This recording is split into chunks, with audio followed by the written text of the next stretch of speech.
The sound of the buzzer, the time ticking down, and the knowledge that the Alton Comets are playing 4 8-minute quarters instantly boosts the energy of the people in Alton, Missouri. The boost in morale is because of basketball. In this rural community of Alton, the game of basketball is equivalent to the large city's Friday night football games. Now, I've experienced firsthand the true pride and support that is shown by the community, but I've also witnessed that when a game is taking place, our waste consciousness is thrown to the wayside rather than the trash itself. This lack of consciousness towards waste is not an everyday occurrence. However, when it does materialize, it occurs in large quantities. By noticing this issue, I have come to the realization that our support and pride that engulfs the town with the mention of basketball also needs to be extended to maintaining a sustainable environment. In this particular case, the sustainable environment is the school grounds that host the MSHA-approved athletic events. In the school district of Alton, senior class members are still allowed to fundraise and go on senior trips, which is becoming a rare entity in today's growing school districts. In order for students to raise enough money to cover the cost of an elaborate trip, they're the ones who sell concessions items at the home games. The concession stand sells a wide variety of items, but their biggest sellers are sodas, Gatorades, and water. In addition to selling, they are also responsible for cleaning up the items they sold. I believe that this growing issue of waste is not associated with the senior class members or the concession stand, but rather the mindset of the spectators.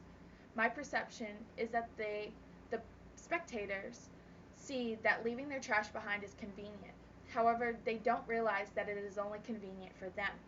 Now, there are many ways to go about removing the issue of waste management at games. Some are drastic, while others are subtle.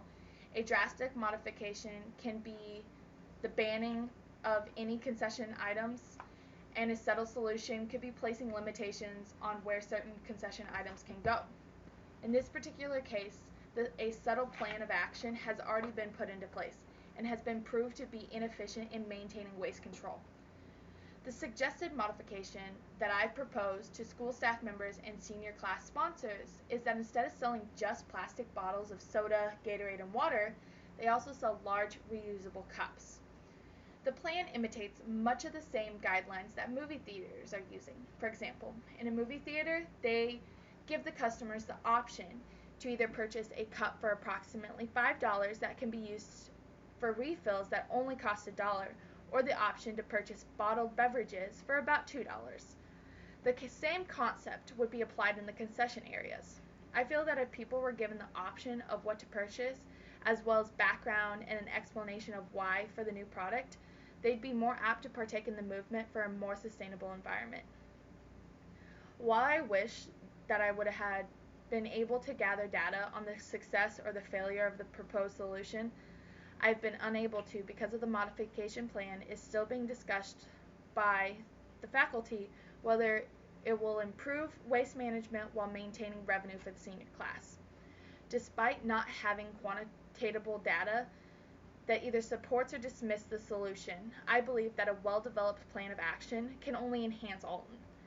I also feel and know that through determination and the power of will, that the community of Alton can trash the lack of waste consciousness, maintain their igniting support, and foster a sustainable environment that can continue to prevail. As I look back to the beginning of the course, I realized that I was a very closed-minded person by only thinking that sustainability was associated with agriculture. I continued my idea of sustainable agriculture by picking up litter, using lawn care products that were safe for the environment and the surrounding wildlife, as well as trying to go organic. Still working on that. But I also learned that in reality, sustainability pertains to any idea or concept that has the capability to last or continue a long time. Just as I noticed with the waste management at games, I learned from my fellow classmates that thinking beyond the box of normal sustainability allows for growth and change in all areas of society, whether that be through education, energy conservation, public health safety, or maintaining your own personal health. This class has changed my perception of sustainability by allowing me to experience different ideas and concepts of sustainability while growing my own knowledge. This class has shown me that sustainability is always more than what you first imagine. Thank you.